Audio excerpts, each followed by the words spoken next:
What do you know about former President George Bush? That he was a pilot before he was a president, and he also ran for Congress and won.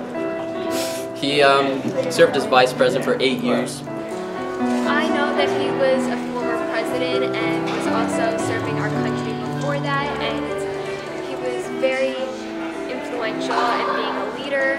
He was the 41st president. I know that he was a former president. He passed away the other day at the age of 94, and he led a life of service, and he was a very successful life. I think it's an enormously important moment for the country. When we look at the life of George Herbert Walker Bush, this titanic figure, this American statesman, a giant, his life spanned 3/4 of the American century, born in 1924. The man who presided over the fall of the Berlin Wall and the collapse of the Soviet Empire. A person who was a peerless wartime commander-in-chief. Not since FDR did you see such competence in the Oval Office with the deployment of the United States military into harm's way. A figure of decency and goodness. Somebody who went to work every day with one goal in mind, to make his country more prosperous and its people more secure, to make the country better for the Americans not yet born. And it's a remarkable life. This marks the death of the youngest combat pilot in the Pacific theater of the Second World War at age 94. The passing of the last of the World War II generation.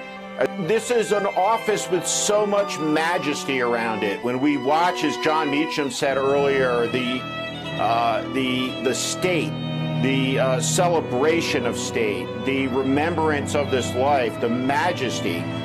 This is one of 44 human beings who has served as President of the United States in the history of the American Republic. He did so in consequential times.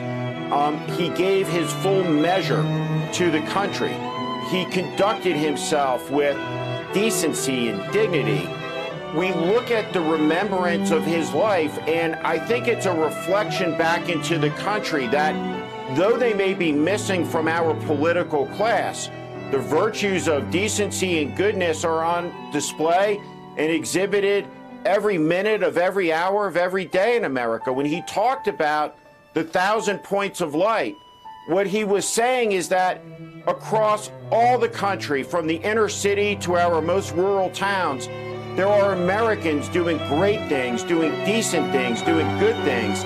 And he was a man who I think Americans understood typified the best of all of us, the best of all of our capacity for decency and goodness.